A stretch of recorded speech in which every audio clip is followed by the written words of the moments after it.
Hello and welcome to Lists and Other Things That No One Asked For with Jesse Barbin, your weekly mini podcast with essays and lists about music, TV, books, and in general, the painful process of growing up.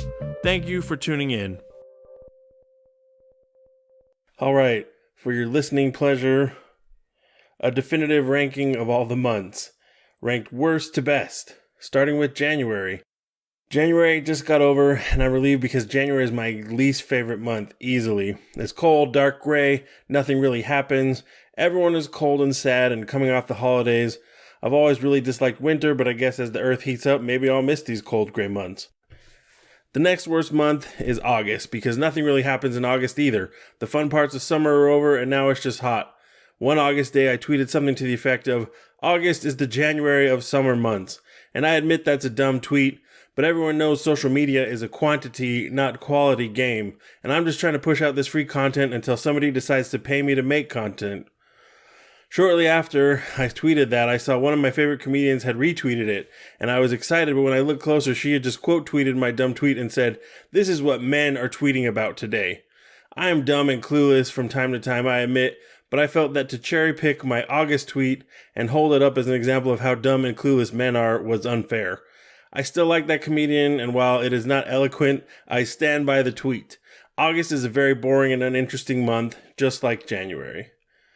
Number 10 is September. I like Labor Day and fall is starting, and that's pretty cool, but there's not much to do in September. There is that Earth, Wind, and Fire song about September, and that's probably the best thing about September. Number 9 would be February, because February is the little brother of January. It's just cold and dark, nothing's going on. There's Valentine's Day, which is fine. I like the color scheme and romanticism. And also, February is the only time you can find those gummy cinnamon hearts in the store, and those rule. After that goes July, which is when the summer months start to get old. It's super hot and sultry, and not in a good way. The 4th of July comes if you're in the United States, and you eat some hot dogs and you blow some stuff up, and then what's left to do besides sweat? March is pretty inoffensive.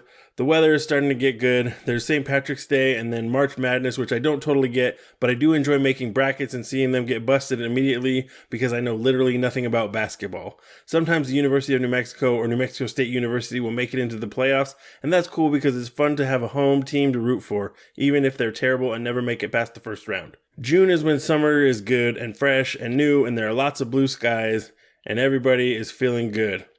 May is even better than June because the weather is a bit cooler and also everything is full of potential. School is about to get out, the summer is going to be the best summer ever, and so forth.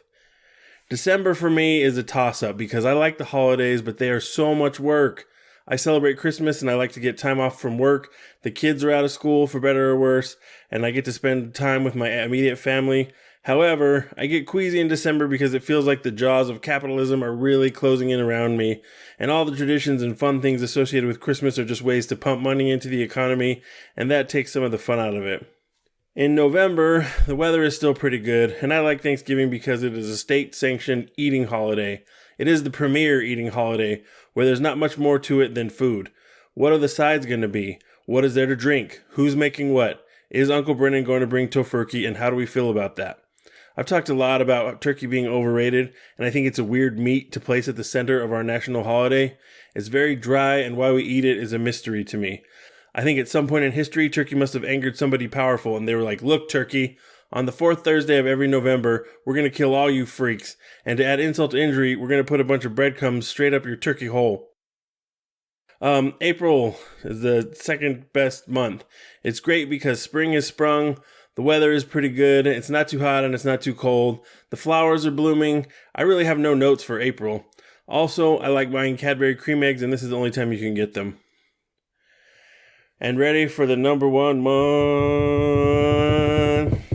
October is the number one best month. It's when fall is in full swing, the leaves look great, and the weather's not too cold yet. The best part of October is Halloween. Saying my favorite holiday is Halloween makes me feel very basic and like I have to clarify that I'm not some Johnny-come-lately spooky season Instagram Halloween noob. I've liked Halloween in October since I was a little kid. I like them even more as an adult. Halloween is a great holiday that doesn't have the pressure of, say, Christmas.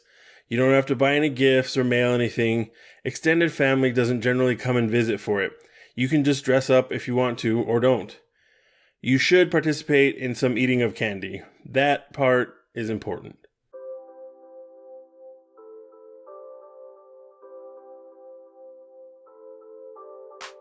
Thank you for listening to Lists and Other Things That No One Asked For. I post a new episode every Monday. If you prefer reading, this is also available as a Substack. You can find me on social media at Jesse Barbin. See you next week. This makes sense.